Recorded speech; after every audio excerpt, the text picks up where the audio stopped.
तो भाई यहाँ सवाल में इन्होंने आपको ज़बरदस्ती फलों की दुकान पे भेज दिया है।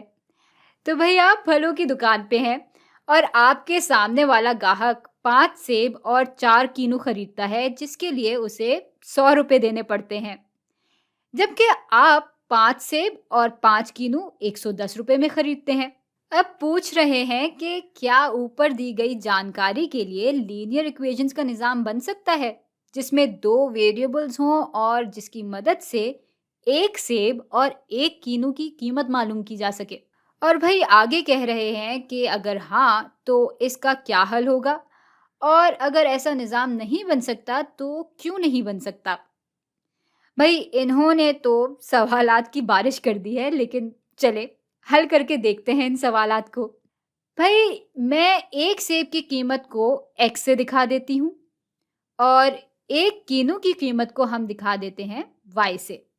तो अब जो जानकारी हमें दी हुई है उसको फिर से देख लेते हैं। भाई इस ग्राहक ने 5 सेब लिए और 4 कीनू लिए।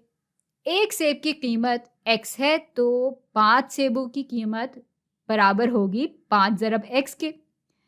और इसी तरह एक कीनू की कीमत है वाई, तो 4 कीनू की कीमत बराबर हो जाएगी 4 वाई के। और इन दोनों कीमतों को जब हम आपस में जमा करेंगे तो सवाल के मुताबिक कुल 100 रुपए बन जाएंगे। तो भाई ये तो हमारे पास एक इक्वेशन आ गई है जो कि लीनियर भी है और जिसमें दो वेरिएबल्स भी मौजूद हैं।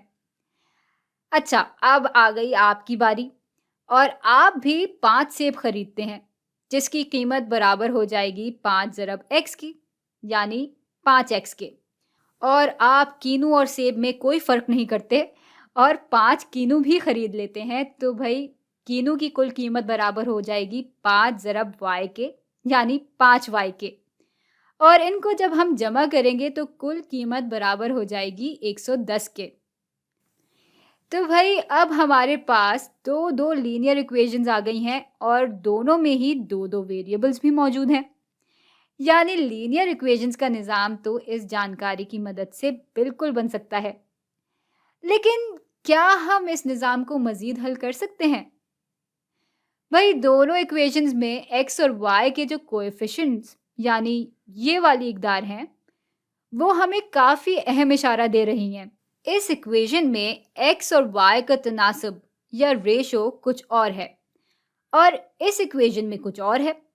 और जब दोनों इक्वेशंस में x और y के रेशो अलग-अलग होते हैं, तब तो भाई निज़ाम बिल्कुल हल हो सकता है।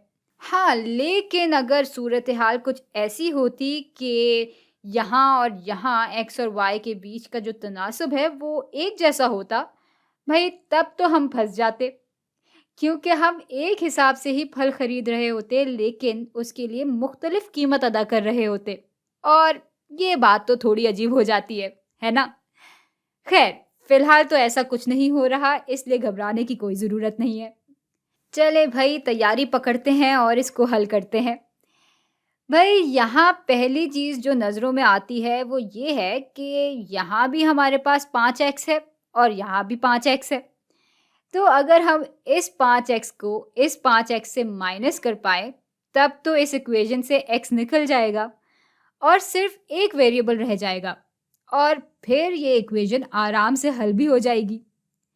तो हम करेंगे ये कि इस नीचे वाली इक्वेशन के दोनों हिस्सों को -1 से ज़रब दे देंगे। तो ये हो जाएगा -5x और ये भी -5y हो जाएगा और ये पूरी चीज़ बराबर हो जाएगी -110 के। अच्छा, अब हम इन दोनों इक्वेशंस को आपस में जमा कर देंगे और ऐसा हम बिल्कुल कर सकते हैं क्योंकि हम इक्वेशन के दोनों हिस्सों में एक ही जैसा अमल कर रहे हैं।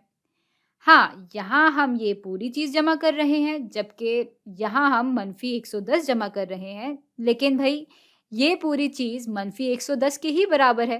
तो ये सब कुछ करना कुछ गलत नहीं है। और चलें अब ज़रा इसको हल कर ही लेते हैं। भाई ये दोनों आपस में कट जाएंगे और 4y माइनस 5y बराबर होते हैं -y के। तो हमारे पास बाएं तरफ सिर्फ -y रह जाएगा, जो कि बराबर होता है भाई 10 माइनस 110 बराबर हो जाते हैं -10 के। तो अगर मनफी y बराबर है -10 के, तो मस्बत y बराबर होगा मस्बत 10 के। और इस तरह हमें एक कीनू की कीमत तो मालूम हो गई है कि वो 10 रुपए का है। अब ज़रा इसकी मदद से एक सेब की कीमत भी मालूम कर लेते हैं। तो इसके लिए हम इन दोनों में से कोई भी इक्वेशन इस्तेमाल कर सकते हैं। चलें, इस पहली इक्वेशन को इस्तेमाल कर लेते हैं। तो 5x तो ऐसे ही आ जाएगा और इसमें हम जमा कर रहे हैं 4 ज़रब y, जहाँ y हमें अब मालूम है कि 10 के बराबर है और ये पूरी चीज़ फिर 100 रुपए के बराबर होगी। भाई 5x वैसे ही आ जाएगा, जमा ये बराबर होगा 40 के और ये पूरी चीज़ फिर से बराबर होगी 100 रुपए के। अच्छा, अब x की कदर मालूम करनी है तो उसको अलग करेंगे और उसके लिए पहले तो इस 40 को यहाँ से हटाते हैं। तो यहाँ से हम 40 को माइनस करते हैं और भाई इक्वेशन का तवाज़ुन कायम रखने के लिए यहाँ से भी हम 40 माइनस कर देंगे। ये और ये आपस में कट जाएंगे और अब 5x बराबर हो जाएगा 100 माइनस 40 यानी 60 के। चले भाई, अब x को ज़रा मज़ीद अलग करते हैं और इक्वेशन के दोनों हिस्सों को 5 से तकसीम करवा देते हैं। ये और ये आपस में कट जाएंगे। 60/5 बराबर हो जाते हैं 12 के, यानी x बराबर होगा 12 के। और इस तरह हमें एक सेब की कीमत भी मालूम हो गई है, जो कि है 12 रुपए। तो हाँ भाई, हम इस जानकारी की मदद से लीनियर इक्वेशंस का निज़ाम बना सकते हैं और उसको हल भी कर सकते हैं।